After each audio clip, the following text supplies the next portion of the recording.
بسم اللہ الرحمن الرحیم نحمده ونصلی ونسلم علی رسولہ الکریم وعلی آلہ وصحبہ اجمعین وبعد۔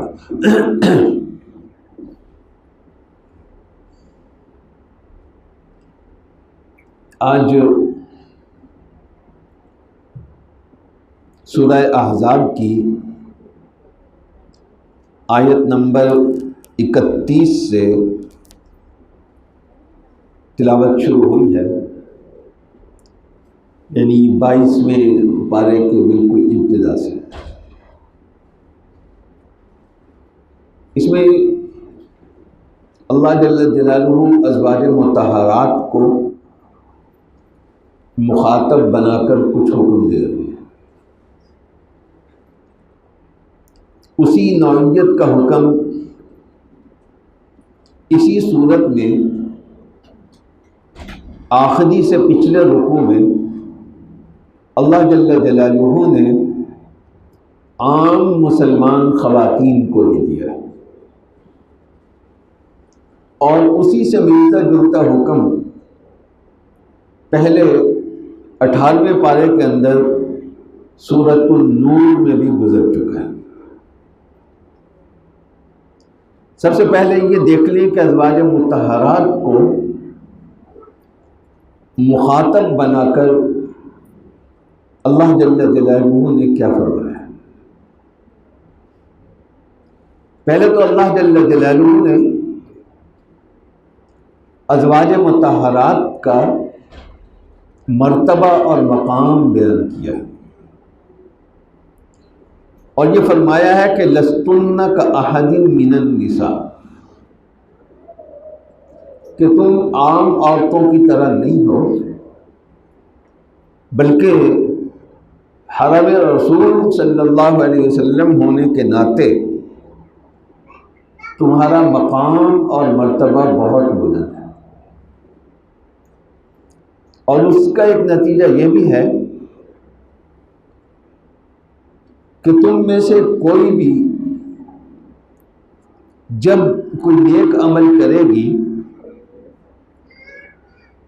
تو ہم صرف یہ نہیں کہ اس کا اجر دیں گے، بلکہ اس کا اجر دوہرا کر کے ڈبل کر کے ہم دیں گے۔ مثلا ازواج مطہرات میں سے کسی نے نماز پڑھی تو ایک عام انسان کے لیے تو ایک نماز ہے، لیکن ازواج مطہرات کے لیے وہ ایک نماز نہیں ہے، بلکہ وہ 2 نمازوں کے برابر ہے۔ یعنی عام آدمی کو ایک نماز پر اگر کم از کم 10 نمازوں کا اجر ملنا ہے، تو ازواج مطہرات کو اسی 10 نمازوں والی نماز پر 20 نمازوں کا اجر ملے گا۔ اگر کوئی عام انسان کوئی نیکی کرتا ہے اور اس کی نوعیت ایسی ہے اور اس میں اخلاص ایسا ہے کہ اللہ نے فرض کرے اس کو 1,00,000 گنا بڑھا کر اجر دینا ہے، تو اسی جذبے اور اخلاص کے ساتھ وہی عمل ازواج مطہرات میں سے کوئی خاتون کرے گی تو ان کا 1,00,000 اجر نہیں بڑھے گا، بلکہ 2,00,000 ہو جائے گا۔ یہ مطلب ہے اس آیت کا کہ تم عام عورتوں کی طرح نہیں ہو، اور یہ کہ تم میں سے جو بھی نیک عمل کرے گی اس کو دوہرا اجر ملے گا۔ تو پہلے ازواج مطہرات کی عظمت بیان کی، پھر آگے چل کر اللہ جل جلالہ نے اس عظمت کے کچھ تقاضے بیان کیے۔ ان میں سے خاص طور پر آج میں ذکر کرنا چاہتا ہوں حجاب اور پردے کے حوالے سے۔ ازواج مطہرات سے جو اللہ جل جلالہ نے خطاب فرمایا ہے، یہ فرمایا کہ فلا تخضعن بالقول، کہ اگر کسی اجنبی مرد سے بات کرنی پڑ جائے تو قصداً نرم لہجہ بنا کر یا آواز کو خوبصورت بنا کر بات کرنے کی تم نے کوشش نہیں کرنی، بلکہ تمہاری آواز اور تمہارا لہجہ عام روٹین کا ہونا چاہیے۔ وَقُلْنَ قَوْلًا مَّعْرُوفًا۔ اور اسی طرح ازواج مطہرات سے یہ کہا کہ وَقَرْنَ فِي بُيُوتِكُنَّ، کہ تم اپنے گھروں کے اندر ہی زیادہ رہو۔ یہ جو حجاب کا ازواج مطہرات کو حکم دیا گیا ہے، یہ اس پس منظر میں دیا جا رہا ہے کہ ازواج مطہرات کا مقام اور مرتبہ بہت زیادہ ہے۔ تو اس سے معلوم ہوا کہ جتنی اونچی عورت ہو، جتنے اونچے مقام اور مرتبے والی عورت ہو، اس کا حجاب کا اہتمام بھی اتنا ہی زیادہ کرنا چاہیے۔ یا دوسرے لفظوں میں یوں کہہ لیجیے کہ جو خاتون جتنا زیادہ حجاب کا اہتمام کرے گی، اللہ اور رسول کی نظر میں وہ اتنی ہی زیادہ عظمت والی، اونچے مرتبے والی سمجھی جائے گی۔ چنانچہ اللہ کے اس حکم پر ازواج مطہرات نے عمل کیا، اور عام طور پر ازواج مطہرات کبھی سفر پر بھی نہیں جاتی تھی، اپنے گھروں کے اندر ہی رہتی تھی۔ بس ضروری کاموں کے لیے، قضاء حاجت وغیرہ کے لیے باہر جانا پڑ گیا تو پڑ گیا، وغیرہ نہیں جاتی تھی۔ حضرت عمر رضی اللہ تعالیٰ عنہ کے آخری سال میں انہوں نے ازواج مطہرات کو حج کرانے کا اہتمام کیا۔ اس موقع پر ازواج مطہرات نے سفر کیا ہے، اور یا پھر ایک مرتبہ ام المؤمنین حضرت عائشہ رضی اللہ تعالیٰ عنہ کو مسلمانوں کے درمیان صلح کرانے کے لیے نکلنے کا مشورہ دیا گیا، تو اس عظیم مقصد کو ذہن میں رکھ کر حضرت عائشہ نے سفر کیا۔ اس کے علاوہ عام ازواج مطہرات سفر نہیں کرتی تھی، بلکہ حضرت سودا رضی اللہ تعالی عنہا نے تو حضرت عمر کی پیشکش کا بھی انکار کر دیا تھا، اور یہ کہہ دیا تھا کہ اب میں اپنے گھر سے باہر نہیں نکلوں گی، بس میرا جنازہ ہی اب یہاں سے نکلے گا، میں خود نہیں نکلوں گی۔ میرے کہنے کا یہ مقصد نہیں ہے کہ ہر خاتون گھر میں اس طریقے سے مقید اور پابند ہو جائے،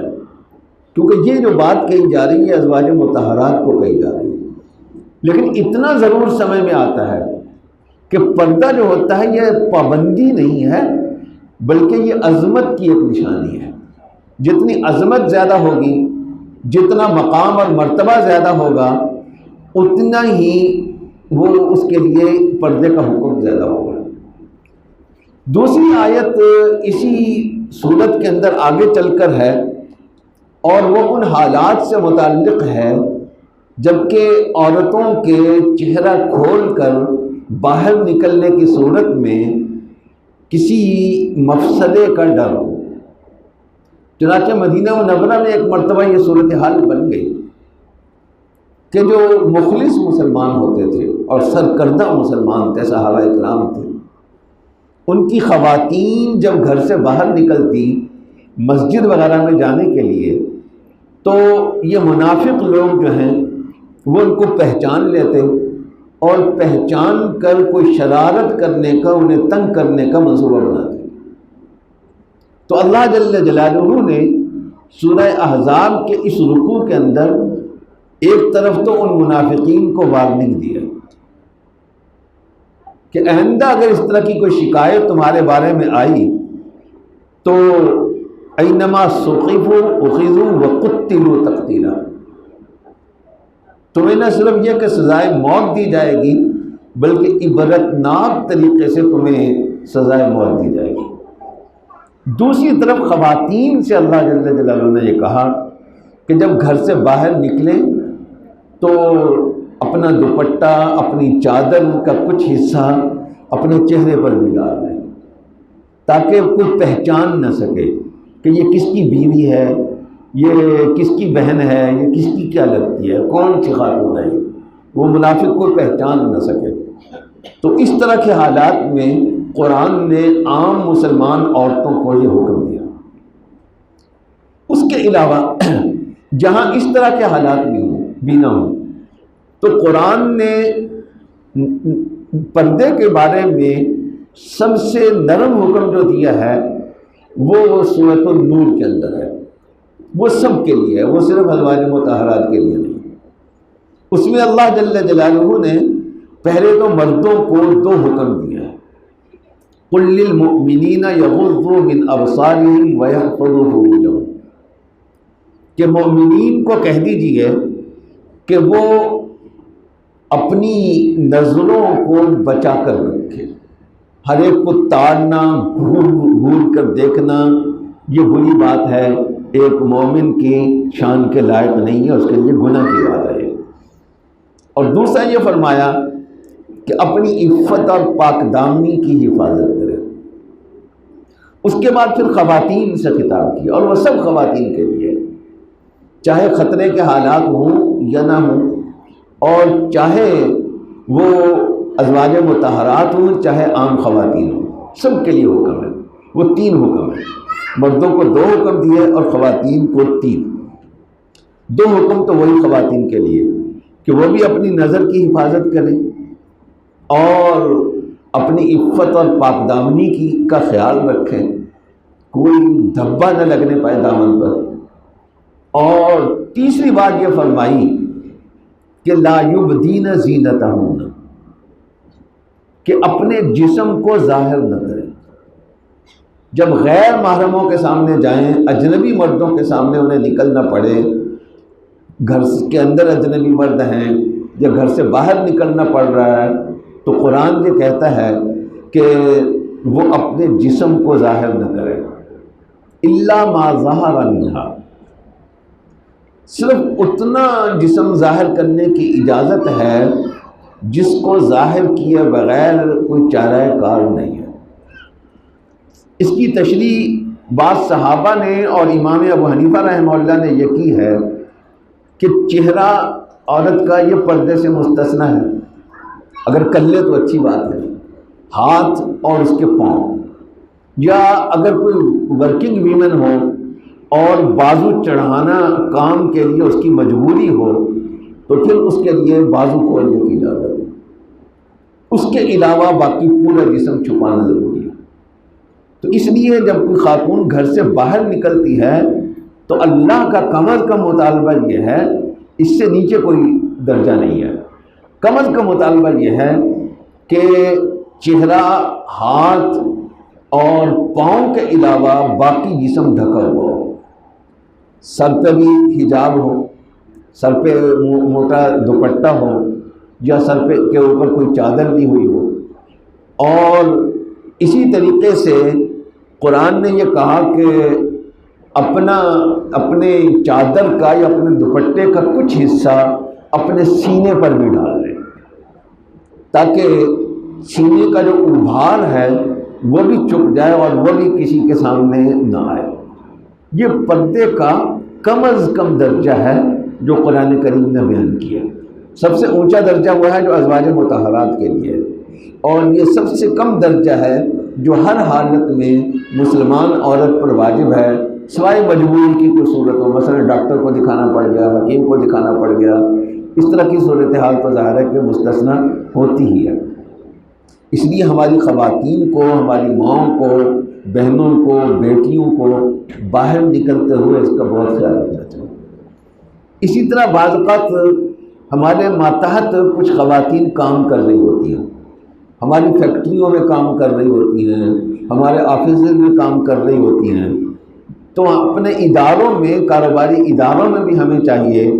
کہ عورتوں کے لیے ان کے کام پر تو پابندی نہیں لگائیں، لیکن ان کے لیے کوئی مناسب سا کسی عالم دین سے مشورہ کر کے مناسب سا ڈریس کوڈ ان کے لیے طے کر لیں کہ کم از کم اتنا لباس جو ہے وہ خاتون کا ضرور ہوگا۔ اسی طرح ہماری حکومتوں کو بھی چاہیے کہ خاص طور پر جو ٹورزم والے علاقے ہیں جہاں غیر ملکی خواتین بھی آتی ہیں، وہاں جانے کے لیے بھی کم از کم لباس کا درجہ قانون میں طے ہو کہ اس سے کم لباس کسی خاتون کا نہیں ہونا چاہیے۔ تو یہ ہمیں اپنے کاروباری اداروں میں بھی پیش نظر رکھنا چاہیے اور حکومت کو بھی اس کے بارے میں سوچنا چاہیے۔ اللہ جل جلالہ عمل کرنے کی توفیق عطا فرمائے۔